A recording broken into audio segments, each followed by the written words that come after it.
Ja, moin und herzlich willkommen bei Thorsten und Linus Modellbahn. Ja, wir haben uns entschieden. Nach den Videos zum Thema Baustopp und Umbau bzw. Abriss haben wir uns hingesetzt, haben Konzepte erarbeitet, haben natürlich auch Konzepte wieder verworfen und sind zu einer Entscheidung gekommen, wie es weitergehen soll. Das Ganze würden wir euch ganz gerne hier in diesem Video vorstellen, wie das ganze Thema sich hier in dieses Modellbahnzimmer integrieren lässt, was das bedeutet, wie das in Windtrek aussieht. Alles das würden wir euch gerne vorstellen. Und als Zugabe haben wir dann zum Ende des Videos nochmal einmal eine dreidimensionale Rundumsicht aus dem Windtrek als kleines Video für euch zusammengestellt, damit ihr einen besseren Eindruck kriegt, was wir denn da jetzt eigentlich auch planen. Und wenn wir euer Interesse geweckt haben, dann bleibt dran nach dem Intro. Da geht es in die Details.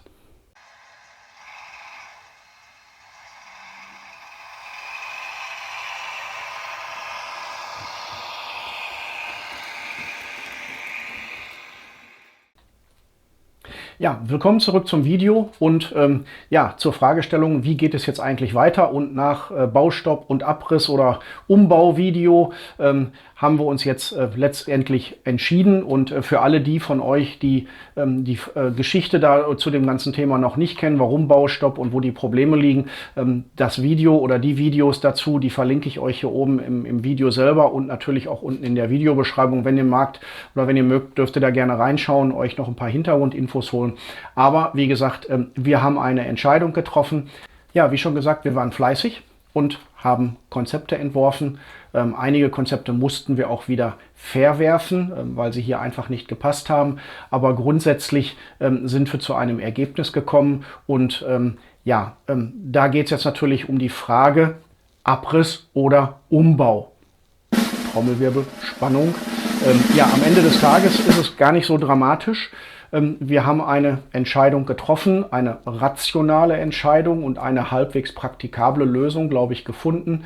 Und diese Lösung heißt am Ende des Tages Umbau.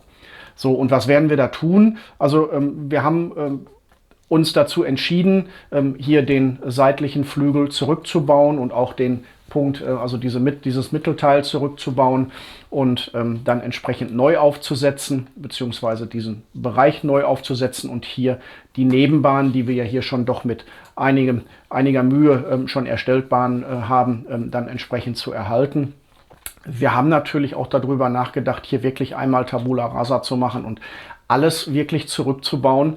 Aber da haben wir dann doch länger drüber nachgedacht und länger drauf rumgekaut und haben dann überlegt, Mensch, wie viel Aufwand haben wir hier in die Nebenbahn gesteckt und was bedeutet das, wenn wir das auch noch alles mit wegmachen und neu machen. Wir haben echt überlegt, ob wir hier eine L-Anlage reinkriegen oder beziehungsweise wie wir sie reinbauen. Wir hatten uns dazu auch schon einen Gleisplan besorgt, den wir dann noch etwas modifiziert hätten und haben hin und her überlegt. Aber wie gesagt, sind am Ende des Tages dann bei dem Thema geblieben, dass wir gesagt haben, nee, wir versuchen diesen Schenkel hier, die Nebenbahn zu erhalten und wir bauen dann den Rest zurück mit der Idee, dass wir natürlich das ein oder andere natürlich auch wiederverwenden können. Mit ein bisschen Geschick vielleicht ein paar Trassenbretter oder aber auch hier unten vom Rahmenbau, dass wir davon etwas verwenden können.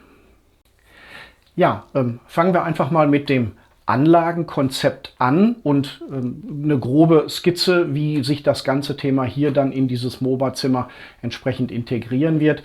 Dafür blende ich euch mal ein Bildchen ein, da kann man das dann besser sehen. Also die Details zu dem Raumplan, den ihr da jetzt seht, welche Linien, welche Bedeutung haben und so weiter und so fort, das habe ich in dem Abriss- und Umbauvideo, verlinke ich euch natürlich auch gerne hier oben im Video und auch in der Videobeschreibung habe ich das detaillierter beschrieben. Wenn ihr da also Nachfragen habt oder da Details wissen wollt, schaut da gerne nochmal rein. Ansonsten nur so viel, das was ihr auf dem Bildchen seht, die rot gestrichelten Linien, das sind Sperrbereiche, die können wir nicht verwenden, weil sie zu niedrig sind, hier durch unsere Schrägen oder einfach sonst nicht passen, weil da Möbel oder ähnliches oder Bewegungsflächen sind. Und dann ist der blau schraffierte Bereich, das ist ein teilgesperrter Bereich. Das heißt also, in diesem Bereich können wir eine Anlage bauen und da ist dann auch der Bewegungsbereich, den wir haben rund um die Anlage. Heißt also, wenn die Anlage verschiebbar ist, habe ich immer noch so ein Stückchen 40, 50 Zentimeter jeweils an einer Seite, je nachdem, wo ich hingeschoben habe, um mich entsprechend bewegen zu können und an der Anlage was machen zu können.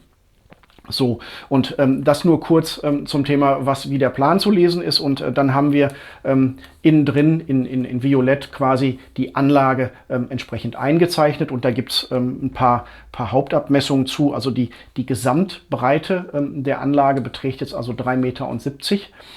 Und das setzt sich also zusammen aus dem schon vorhandenen Schenkel mit der Nebenbahn, also der linke Schenkel. Der hat 1,20 Meter Breite und eine 2 Meter Tiefe. Dann haben wir den rechten Schenkel, den wir neu machen. Der hat eine 1 Meter Breite und dafür eine 3 Meter Tiefe. Und wir haben das Verbindungsteil auch entsprechend eingekürzt. Da haben wir jetzt nur noch eine 50 Zentimeter Breite, dafür aber eine 90 Zentimeter Tiefe, weil wir dort mit den Gleisen rüberkommen. So, und die Anlage ist, wie schon gerade gesagt, verschiebbar und damit von allen Seiten auch begehbar. Und damit sollten wir eigentlich einen Großteil der Probleme oder ich hoffe zumindest alle Probleme eigentlich beseitigt haben. So, ein weiterer Punkt ist, dass wir die Bedien- und Arbeitstische, die ich auch mal erwähnt hatte, dass wir die weiterhin integrieren konnten. Die sehen zwar dann etwas anders aus, das heißt also hier der Automatisierungstisch hier an der Seite, der wird etwas kleiner für den PC und dafür werden wir einen relativ schmalen oder beziehungsweise nicht ganz so tiefen Arbeitstisch bekommen, wo man dann mal so ein bisschen werkeln kann und der soll dann auf die Seite vor Kopf hinter die Tür. Und da kann man sich dann entsprechend noch ein bisschen auch austoben. Weiterhin ist geplant, dass wir das Bedien- und Beobachtungskonzept zukünftig über Monitore, die an der Wand hier entsprechend installiert werden, machen und damit natürlich auch noch ein bisschen Fläche auf den Tischen entsprechend einsparen. Ja, kommen wir dazu, wie das Thema Windreck aussieht. Auch dazu blende ich euch hier noch mal kurz ein Übersichtsbildchen ein, bevor wir euch das Video zeigen aus der 3D-Ansicht. Hier kann man entsprechend sehen, ich habe das einfach mal aufgeführt mit ein paar Vor- und ein paar Nachteilen. Stimmt nicht so ganz, also Vorteile sind keine wirklichen Vorteile gegenüber dem, was wir vorher hatten. Es beschreibt eigentlich nur, was können wir machen oder beziehungsweise welche Punkte haben wir erfüllt, die für uns am Ende des Tages wichtig sind. Und dieses Konzept, was wir hier jetzt aufgeführt haben, das ist natürlich noch nicht fertig, das ist noch nicht ausdetailliert.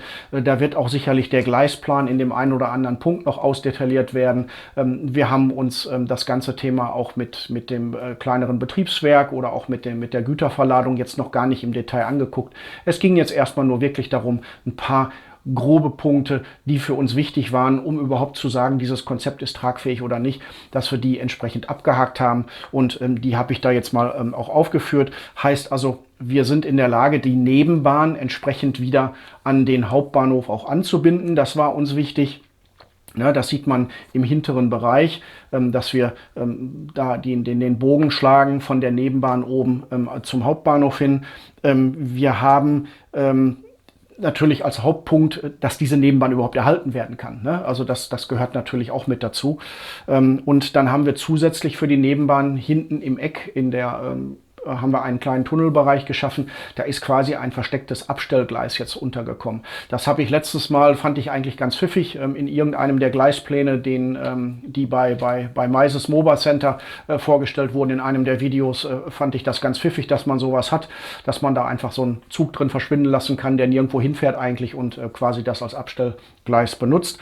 Haben wir jetzt entsprechend unterbekommen, fand ich eigentlich auch ganz gut. Wir haben eine zweigleisige Paradestrecke, die unten aus dem Schattenbahnhof kommt, hier unterhalb der Nebenbahn und sich dann hochschlängelt, so wie wir es jetzt heute eigentlich quasi auch schon haben.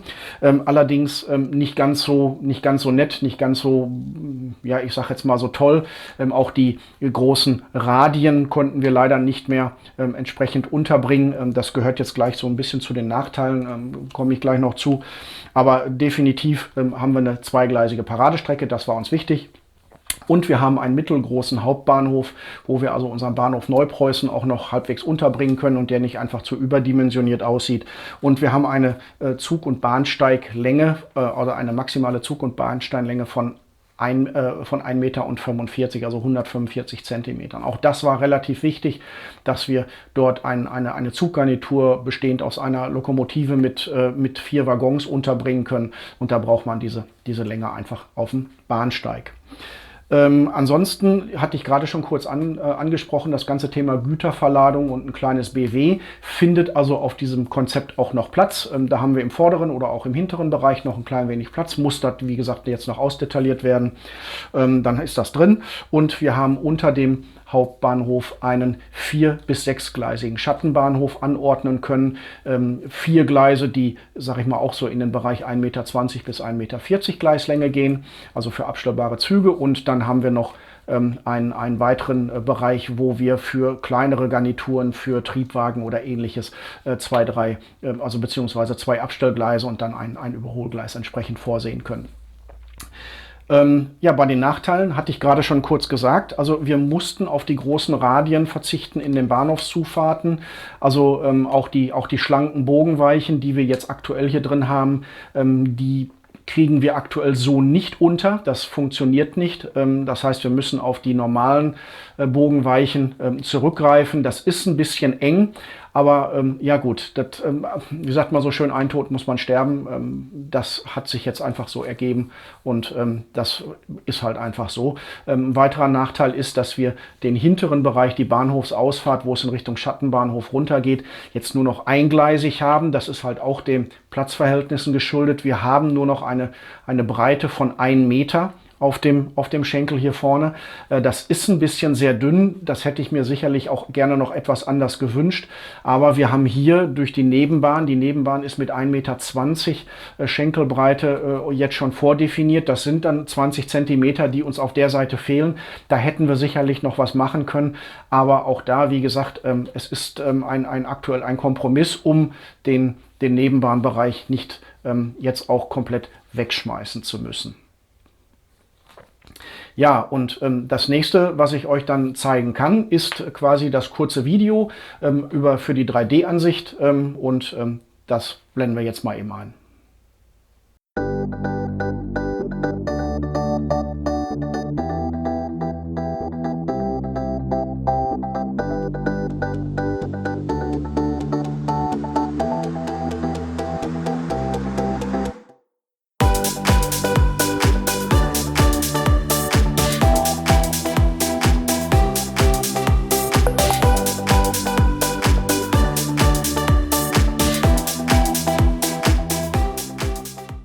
Ja, und da sind wir jetzt auch schon durch. Und was sind die nächsten Schritte, die wir jetzt machen wollen? Also erstmal fangen wir natürlich an, dass wir sagen, wir müssen jetzt den Gleisplan, den wir jetzt bei Windtrek erstmal so grob als Konzept erstellt haben, den müssen wir jetzt natürlich weiter ausdetaillieren. Da wird sich sicherlich auch noch die eine oder andere Optimierung finden.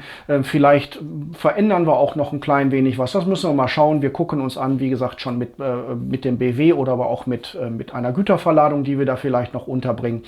Das gucken wir uns an. Und wir fangen natürlich an, jetzt den Bereich hier vielleicht schon mal Stück für Stück zu demontieren. Gerne machen wir dazu auch dann nochmal das ein oder andere Video, um euch da auf dem Laufenden zu halten, was denn da jetzt wirklich alles passiert. Ja, und wie gesagt, da bin ich auch schon am Ende. Wir würden uns super freuen, wenn ihr uns einen Daumen rauf da lasst. Ein Like hilft uns, hilft dem Kanal. Gerne dürft ihr den Kanal auch abonnieren, da würden wir uns auch super drüber freuen. Ein Abo ist natürlich kostenlos hier auf dem Kanal und wenn ihr die Glocke dazu drückt, dann bekommt ihr auch regelmäßig dann entsprechend die Updates, wenn wir hier etwas Neues machen. Ansonsten, wenn ihr Anregungen, Kommentare oder sonst irgendwie Wünsche habt, bitte schreibt es unten in die Kommentarfelder. Wir lesen alles, wir versuchen alles zeitnah zu beantworten und machen das dann auch dementsprechend. Ja, ansonsten, wie gesagt, bleibt mir nicht mehr viel über, außer vielen Dank fürs Zuschauen, bleibt gesund und ja, gerne wieder hier bei Thorsten und Linus Modellbahn. Tschüss.